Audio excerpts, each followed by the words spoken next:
So there's really two main topics for this exam. Can you graph a conic section? So can you graph a parabola, ellipse, or hyperbola? And remember, there could be one of two ways. Number 1 and 2, those are in standard form. And then number 3 here is in general form. So you need to be able to graph when it's in either form, standard form or general form. And then number 4 is a rotated conic. So you don't have to graph those by hand, but you do need to be able to identify the rotated conic using, there's some theorems on the back cover there. So that's the first topic. Can you graph a conic and identify the conic? The second topic is working with polar coordinates. So can you switch back and forth between rectangular and polar coordinates? Can you plot a couple of points that are given to you in polar form? And can you convert an equation back and forth between rectangular and polar coordinates? So, number 1, it doesn't tell you which type of conic it is, but if you look at it, you see that only one variable is being squared. So you would guess that it's a what? Parabola facing which way? It's one of the horizontal ones, yeah, because the y variable here is the one. Yeah, the y variable is the one being squared. What we need to do, though, is that right side needs to be also in factored form, because we've got to be able to figure out what the horizontal shift was. We know that there's a vertical shift up 2 units, but we don't know what the horizontal shift is. So first thing we do is rewrite the equation.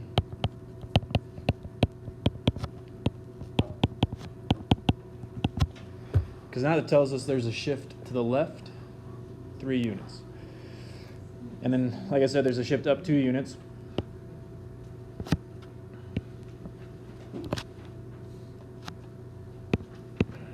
So left 3, up 2, that's going to be where the vertex is. So I'm going to go ahead and just make that my origin, where that vertex is. And the other reason for factoring that right side is that this 3 is that coefficient that you make equal to 4p. So remind me, what is this going to help you find? Focus. Yep, this is going to help you find the focus. So if we solve for p, divide by 4. P equals 3/4. So we know it's 3/4 of a unit away from the vertex, which is right here. So now we've got to think, okay, we already decided that it was a horizontal parabola, and the fact that P is positive tells us that the focus is to the right of the vertex. So eventually we're going to be graphing a parabola that opens to the right because P had a positive value. But here's our focus. It's 3/4 of a unit to the right of the vertex. Now let me go back and ask another question. P doesn't also tell you the focus. It also tells you one other important thing, the directrix. It's directly opposite. So the directrix is 3/4 of a unit on the other side. And the directrix isn't a point. Remember, the directrix is a line.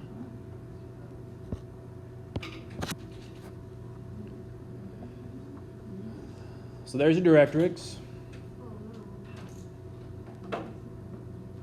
If it's going to be too messy to label everything on the graph itself, you can just write out somewhere on the problem. All right, with the vertex, we already had that point on there. It was -3, 2.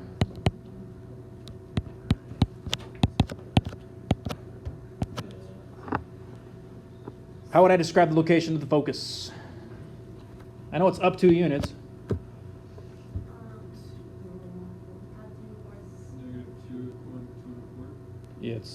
Yeah, so the vertex was 3 units to the left, so the vertex was at -3, and then I shifted to the right 3/4 of a unit, or 0.75, so it would be -2.25. Did you know to go to the right because 3/4 was positive? Because 3/4 is positive. That's a good question, and we're talking about what if P had been negative? Go to the left. What if it wasn't y that was being squared? What if it was x that was being squared? Then P would go up or down. P's positive goes up, its negatives goes down. We're clear on that? So I'm confused still on the focus. How you got the... Which, where? Well, so the 2 makes sense. We're obviously solving for... Which part of the focus? The actual value, 3/4, or where it is on the graph? So do we add the 3/4 Now since it moved to the right, it doesn't affect the y value, it affects the x value. For the x value. So you add 0.75 to negative 3 and you get negative 2.25. Oh.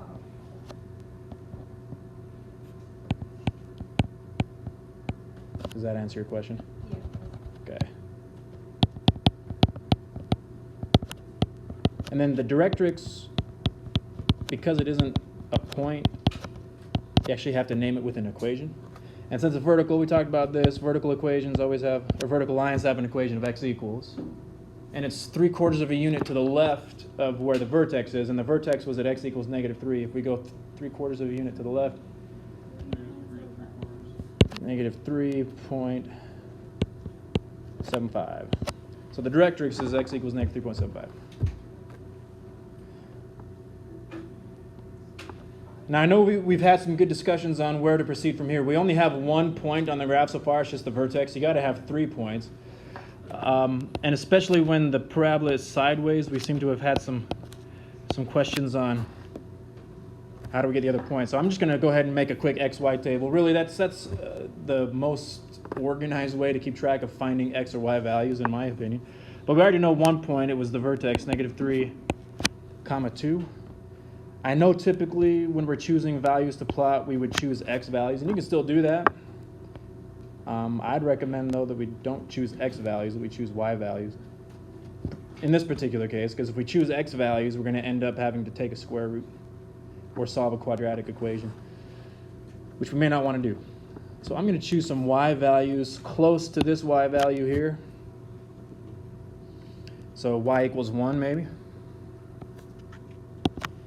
If I choose to let y equal 1, and you plug it into the equation, y becomes 1, so 1 minus 2 is negative 1, negative 1 squared is 1.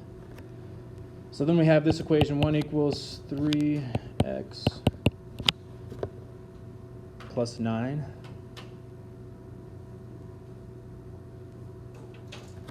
So if you subtract, you get negative 8 equals 3x. So x equals 8, negative 8 thirds. 8 thirds, so that would be negative 2.6. So there's another point on the graph, negative 2.66, comma 1.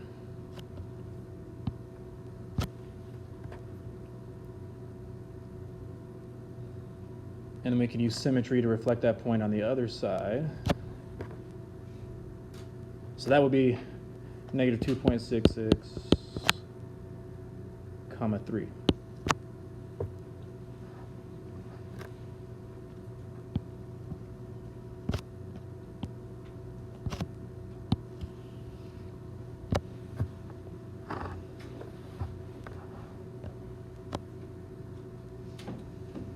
Okay, let's talk about what could be different about this problem. We already talked about what if x was the variable being squared and not y. What changes here?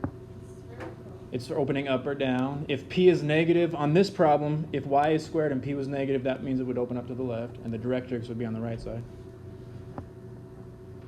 That's really all that could be changed on a problem like this. What questions do we have? Okay.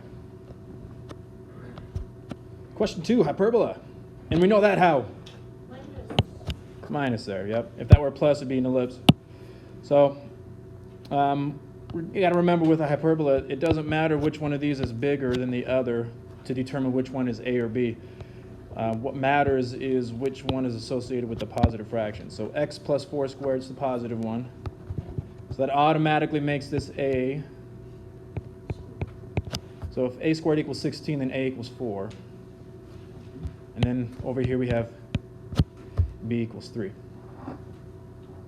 And those two values are going to help us get the width and the length of the central box for the hyperbola.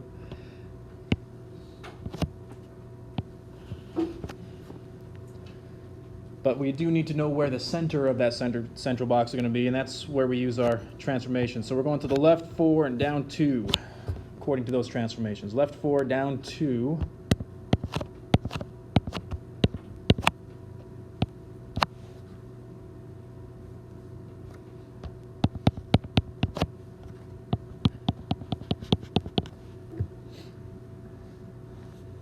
once you have that center, you use these values, a equals 4, b equals 3. Since a was associated with the x variable, that's going to be horizontal. So from your new center, you're going to go 4 units to the left and 4 units to the right. And If y was in the beginning, it would have been.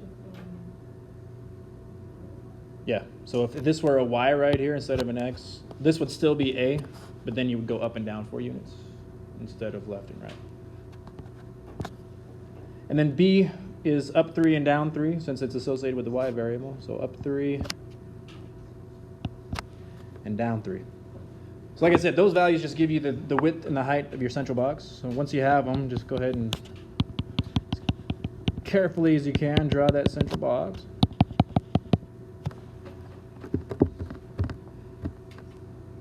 What the heck is that central box even there for? Yeah, your 2 crisscrossing vertical or slanted lines there that help you get the shape.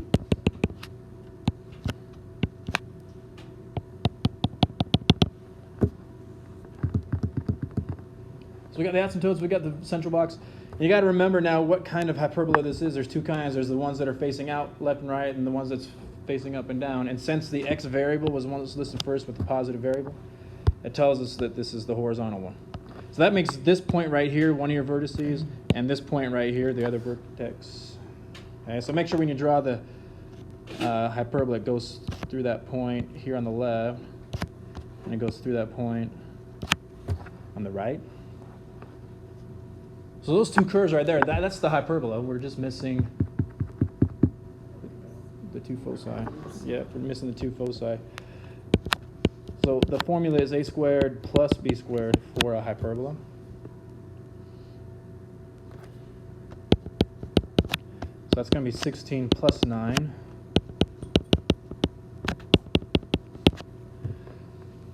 So the foci are located 5 units away from the center of that central box. So that places one of them here. And one of them there. Again, it's kind of small to write in the graph what the location of all those points are. So if you wanted to label them like point A, point B, and then off to the side, give the coordinates of those points, you can do it that way. I label the foci always with a F1 and F2. So let's at least give the location of the 2 foci. So the one there on the left, the focus on the left, this one here, the location, we know it's down how many? We know it's down 2 units, so it's -2. And how far to the left is that? It was 5 units away from this point right here, but that point was already 4 units over, so that's -9, yeah. So -9, -2 for the first focus. Second one, looks like it's 1 unit to the right, 2 units down.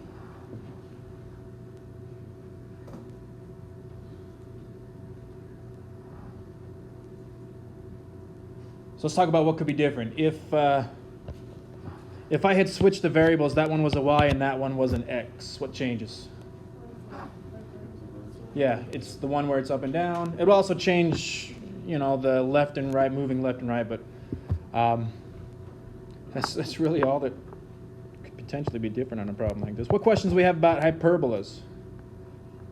Or is it hyperbole? No, it's got to be hyperbolas. I think it could be either or. Because isn't hyperbole a grammatical term? Well, yeah, but that's what This is we the mean. epitome of hyperbole. The epitome? I don't know. Hyperbolas. Did we finish this one? I think we did. Okay. All right. Question 3. This is one where we got to complete the square because it's in general form. We know at least it's not a parabola because, well, we're assuming it's not. Let's put it in general form really or standard form to find out for sure.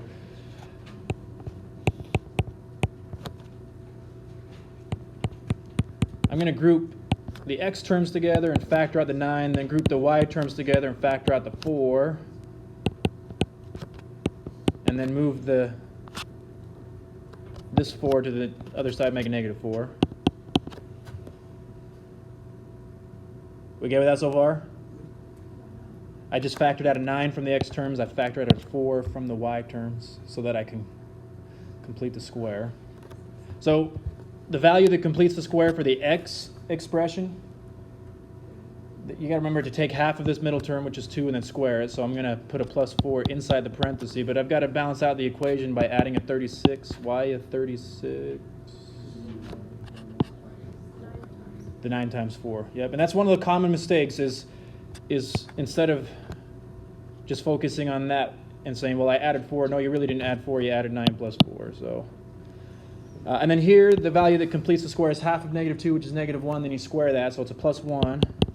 But if you account for the 4 that was factored out, it's really a plus 4. So now the right side is still a 36 because we just added and subtracted 4. But then the x variables factor into x plus 2 times x plus 2 or x plus 2 squared. And then the y variable expression is y minus 1 times y minus 1 or y minus 1 squared. Still not standard form because we don't have, it's supposed to equal 1 if this is going to be a hyperbola or a parabola, or sorry, an ellipse. So we need to divide by 36, divide by 36, and divide by 36. Now, I want to bring up something here that doesn't necessarily have to do with this problem. You may have seen it in the homework, and it is, I suppose, a possibility. It's really convenient that we have fractions there that simplify so nicely, right? 9 over 36 and 4 over 36. It doesn't always happen that way. Let's say that it was a 40 over here and not a 36. Now we're dividing by 40. Well, that one simplifies, I guess. But this one doesn't. 9 over 40 doesn't simplify, so what do we do with it? We can reduce it as far as we can. But to be technically standard form, we have to have x plus 2 squared over something here. We can't have a coefficient in front of that parenthesis. So the way you would handle this, if you were ever in a situation where that fraction doesn't simplify, is you just invert the fraction and write it here like this. And that's your denominator, 40 over 9. Okay? Because let's talk about this. What is the 9 over 40 doing to this parenthesis right here? It's multiplying. If you divide by the reciprocal, it's the same as multiplying. So that we didn't really change the operation. We're just dividing by the reciprocal, which is the same as multiplying. We clear on that? I know it doesn't happen often, and like I said, on this problem, we were lucky that everything simplifies nicely, but it doesn't always happen that way.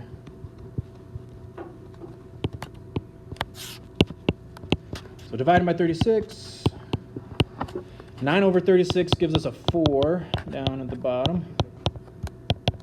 And then 4 over 36 is going to give us a 9.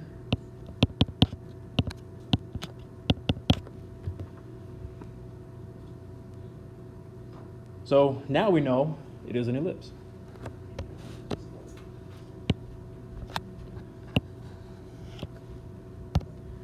And we're moving to the left 2 and up 1. Those are our transformations.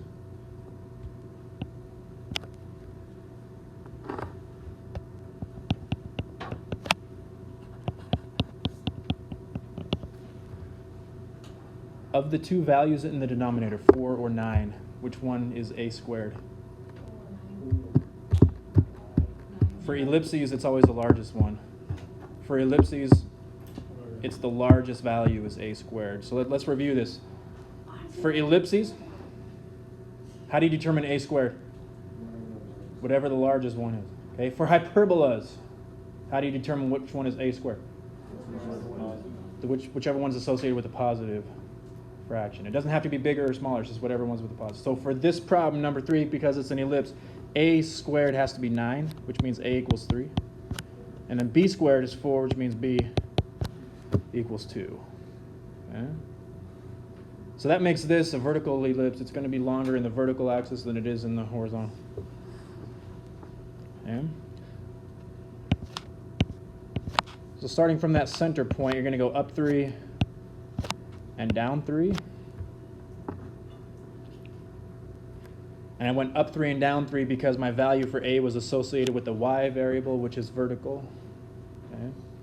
And then since B here is associated with the X variable, then I'm going to go to the right 2 and to the left 2.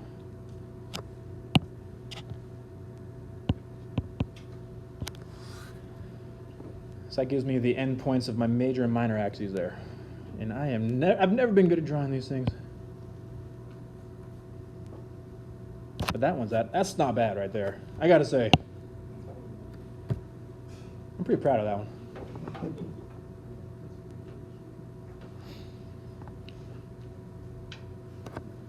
So that point there is the point 0, 1. The other endpoint is 1, 2, 3. That's -4, 1. The endpoint of the major axis there is -2, 4. And what do we have there? -2, -2. So we've labeled the endpoints of the major and minor axes. The only thing we're missing are the 2 foci.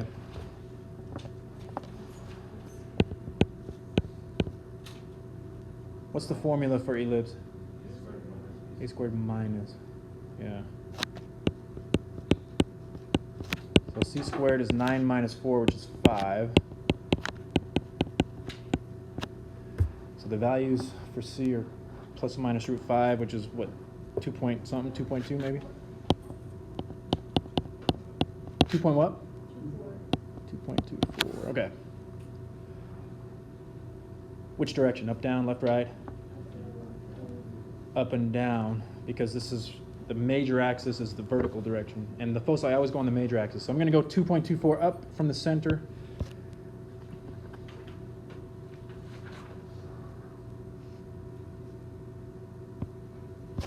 And 2.24 down.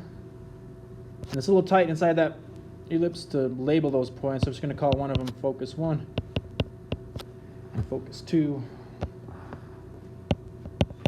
And give their locations out here.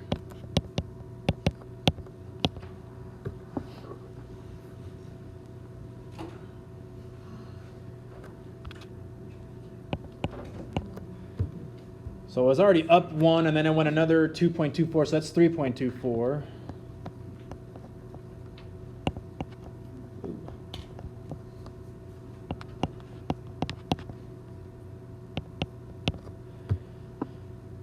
And then, well, I got to think for a second here. That second focus, we're -2. We're supposed to go down 2.24, but then we back up 1. So yeah, -1. -1.24.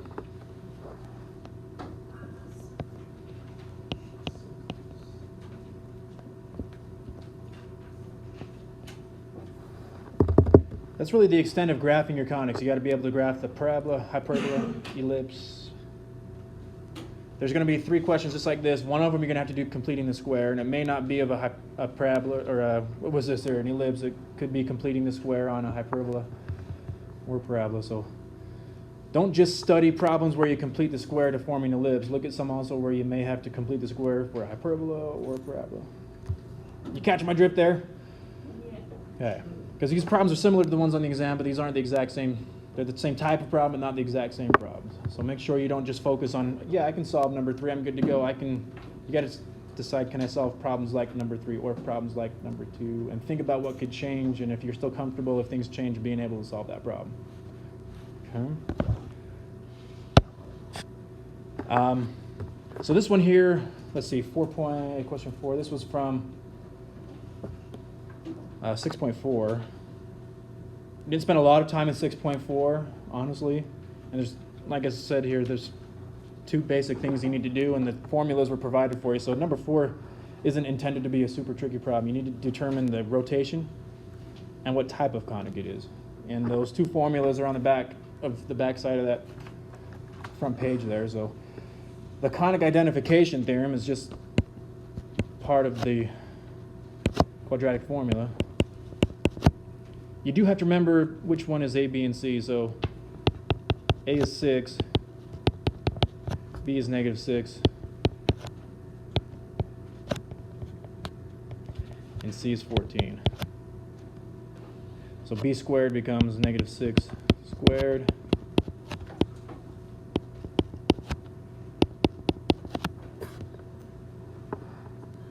And really, the actual number here isn't what's important.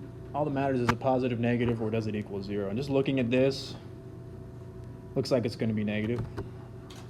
And that's all you need to know. Is it negative, is it positive, or is it 0? I know it's not 0 because 4 times 6 times 14 isn't 36. So I'm going to say that this is less than 0. What does that tell me? Yeah. It means this is an ellipse. So right off the bat, I know it is not either of those. The other thing now is using the rotation theorem is what it's called. The cotangent of 2 alpha, where alpha is your rotation.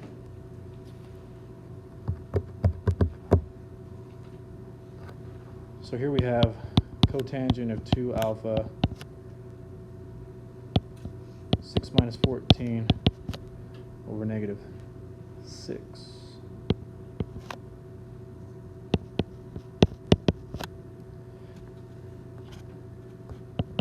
Cotangent 2 alpha is 4/3. Now what? The way we did this, if you remember, if you were here in class, is most calculators don't have an inverse cotangent button, but most calculators have an inverse tangent button. And cotangent is just the reciprocal. Remember, cotangent and tangent are reciprocal. So we can change this whole equation into tangent of 2 alpha if you switch the fraction to its reciprocal equals 3/4. So then Why don't we just have the original equation be tangent 2 alpha b over a minus c then? I suppose you could. Just the way that the formula is derived, if we wanted, I didn't show you the derivation, but just how this formula came to be. It's derived using cotangent, so they just stick with cotangent. But When the inverse of tangent is going to be cotangent, so then they just like switch it's 1 over, so back to, yeah. Is that what you're asking? yeah. It'd be 1 over, but I mean, I mean, like, it's all the same. I mean, aren't you gonna do, Where were we? What are we doing here? Inverse tangent. Oh, so calculator time. Inverse tangent of 3/4 is something on a calculator.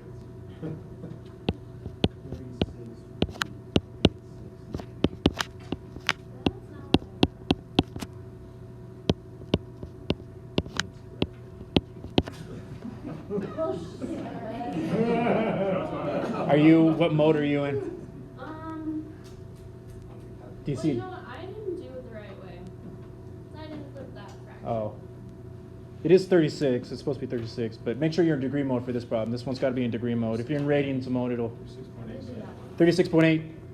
So that's 2 alpha. If we divide that by 2, now we get alpha equals 18.4 or something.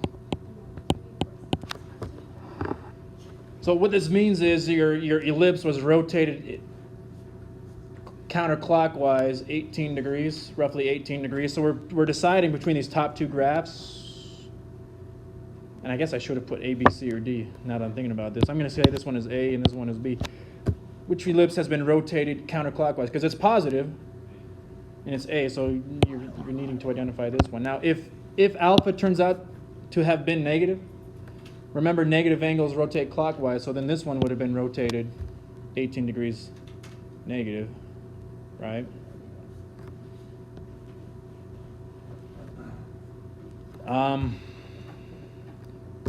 There was, if I remember right, a problem on the homework or on the review. I can't remember where we ran across this one. This can happen, and it makes it tricky when it does, so I just want to make sure we talk about it now. It doesn't affect this problem, but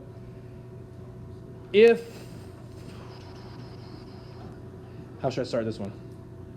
Okay. If you're using this formula, and let's suppose that A, B, and C were all, let's say it's all 6. A, B, and C are all 6. what happens? Let's say you're doing a different problem and A, B, and C are all the same number, like 6. You get 0. Okay, so then you get cotangent of 2 alpha equals 0.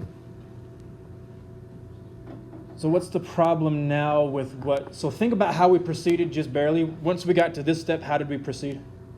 Flipped it. We flipped it. But the problem here is 0 is the same as 0 over 1. So if I flip that, it's domain error. We're dividing by 0, which we can't do.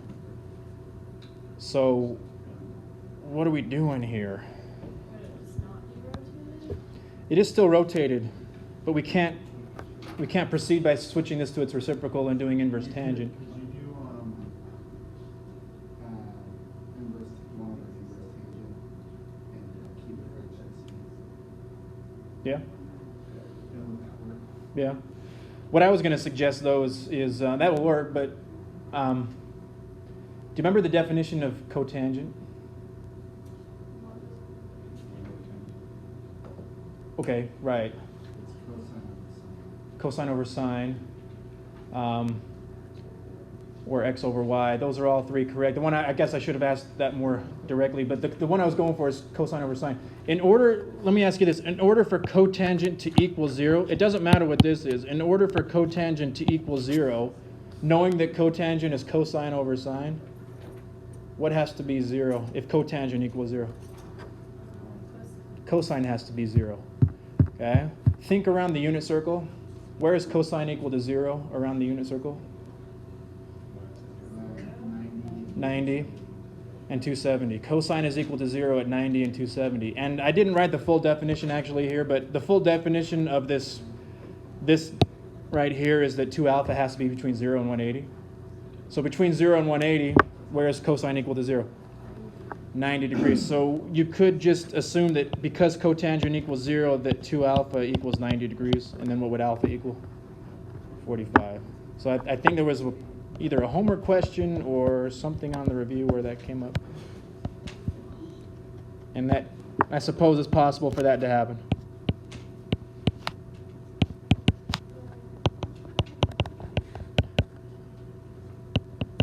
Okay. We were good on number 5, right? We skipped that one?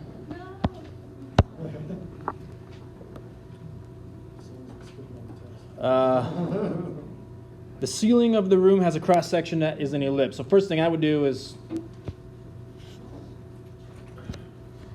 there's your ceiling.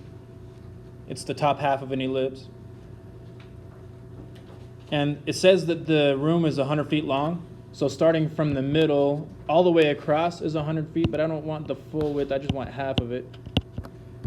It's 50. You with me so far? And then it says the foci are located 32 feet from the right and to the left of the center. So I've already located the center. I can go 32 feet, and that's where one focus is right there. And what it's asking for is the height of the ceiling. But think about this. The way that I've drawn this ellipse, it's horizontal. So the equation of a horizontal ellipse is x squared over a squared plus y squared over b squared equals 1. That's the equation of an ellipse that's horizontal.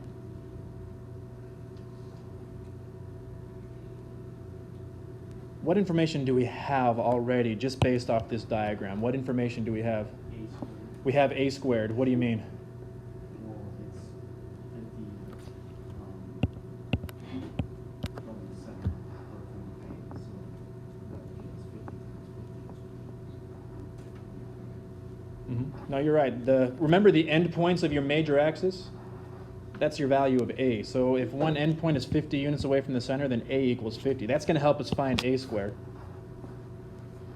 Now, what does b give us on an ellipse? Don't think about this diagram here, but just in general, a squared is the endpoints of your major axis.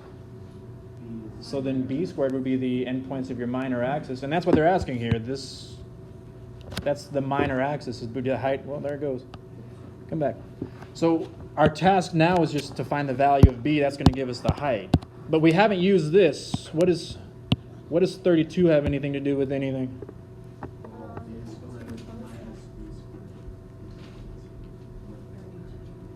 That's your focus, yeah. That's that focus formula, c squared equals. So c equals 32 and a equals 50. So we have c squared equals a squared minus b squared. If we have two variables, we can solve for the missing one. So we have our two variables, a and b, or sorry, a and c. We can use that to solve for b. So c squared, that would be 32 squared equals 50 squared minus b squared. And from there, it's a pretty easy equation, I would say, to solve.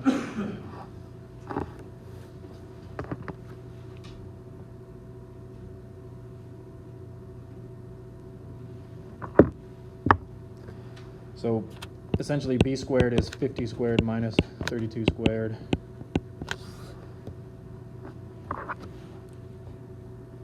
So what is that? We got 50 squared minus 32 squared is 1,476.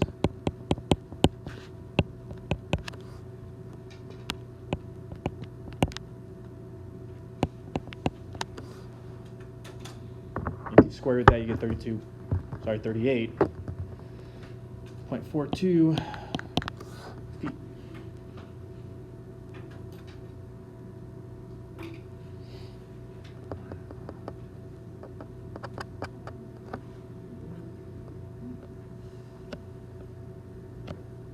Was as bad as you thought it was going to be.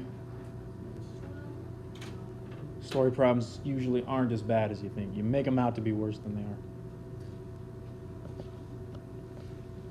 Okay, I don't know if we'll have time to do all the rest of the 5. So we have 6, 7, 8, 9, 10. We've got 5 minutes. Which one, if we had to choose one or two of them, which one do you want to see right now?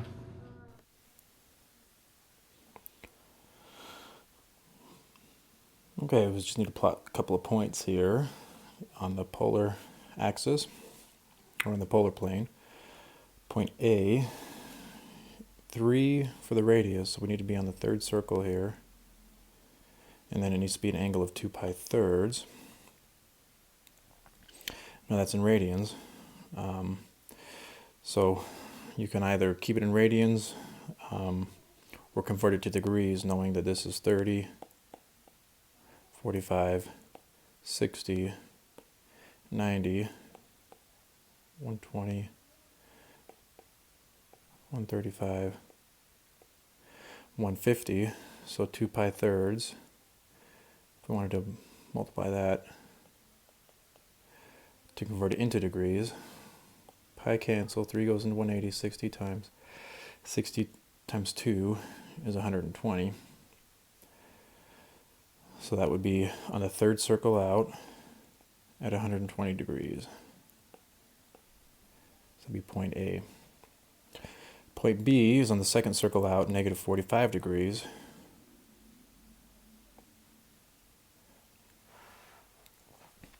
And then point C is 60 degrees with negative 2. So the way we talked about this in class is if we went to 60 degrees at the second circle here, and then rotated that 180 degrees to there, that's how we deal with plotting points when they have a negative r value like that.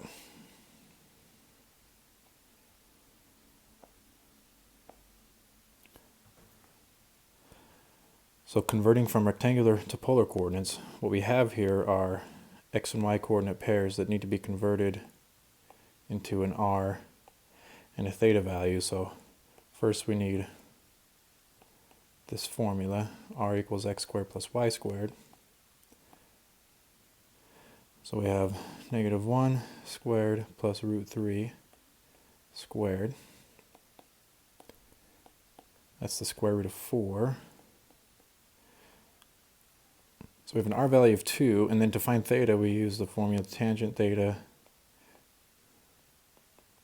is y over x. And then theta would be the inverse tangent of y over x. No, if we, sorry, inverse tangent, there we go. Inverse tangent. So if we use calculator to find the inverse tangent of square root of 3 over negative 1, or the inverse tangent of negative square root 3, that gives us negative 60. And the way we've always done this actually is just considering an absolute value. So if we did the inverse tangent of the square root of 3, positive square root of 3, this would come out to be 60 degrees. If we think about where this point is, though, negative 1 comma root 3, that would be in quadrant 2, which are angles between 90 and 180. So this is a reference angle. 60 degrees is a reference angle for an angle that would be in quadrant 2. So a 60-degree reference angle would be a reference angle for 120 degrees. So theta is 120 degrees.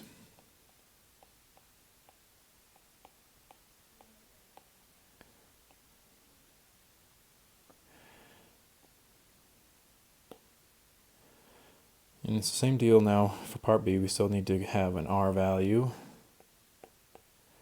and a theta value. So square root of x squared plus y squared. Negative, or 3 root, square root of 3 over 2 squared is 3/4. And then negative 1/2 squared is 1/4. So 3/4 plus 1/4 is 4/4, or 1. Square root of 1 is 1. So r equals 1. And then theta is the inverse tangent of y over x.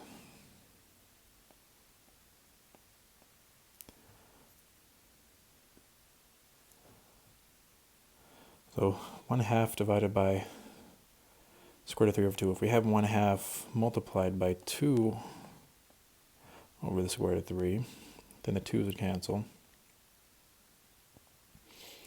So it's the inverse tangent of 1 over the square root of 3.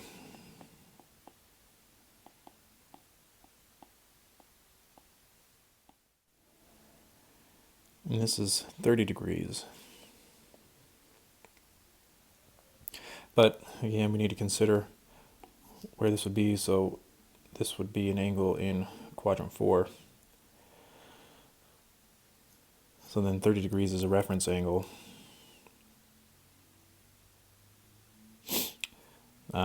So I'm going to say that to make this into quadrant 4, we can call this negative 30.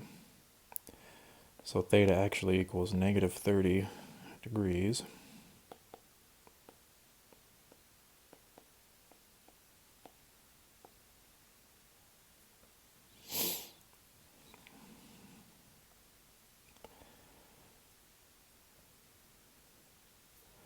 So for question 8, we just need to identify the coordinate location of that point on the polar plane. So it's on 1, 2, third circle,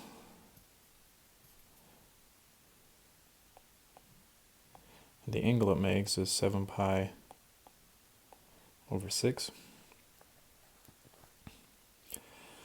So this is in polar coordinates. We need to convert this to rectangular coordinates. So we need x, which is r cosine theta, and we need y, which is r sine theta. So 3 times the cosine of 7 pi over 6, and 3 times the sine of 7 pi over 6. So 3 cosine 7 pi over 6. It's negative 2.6.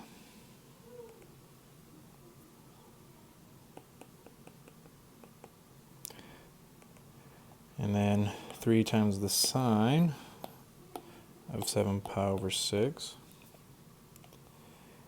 is negative 1.5.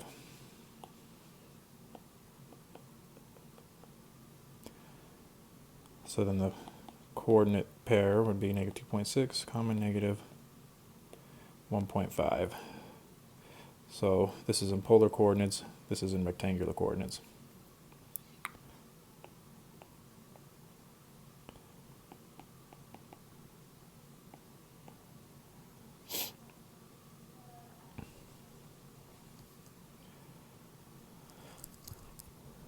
We did one like this, similar to this, in class the other day, where we multiplied the whole equation by r. So that gave us r squared equals 2r sine theta. And then we converted r squared into x squared plus y squared, and then r sine theta we converted into y, because y equals r sine theta. And that would be the rectangular form of that equation. Polar form of the equation is to use x equals r cosine theta for this x, and to use y equals r sine theta for that y. So we have 2r cosine theta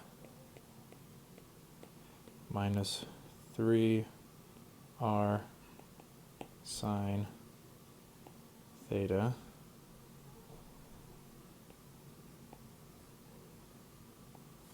equals 6.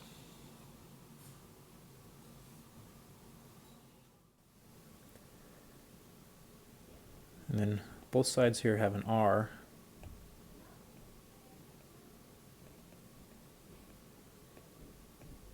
That can be factored out.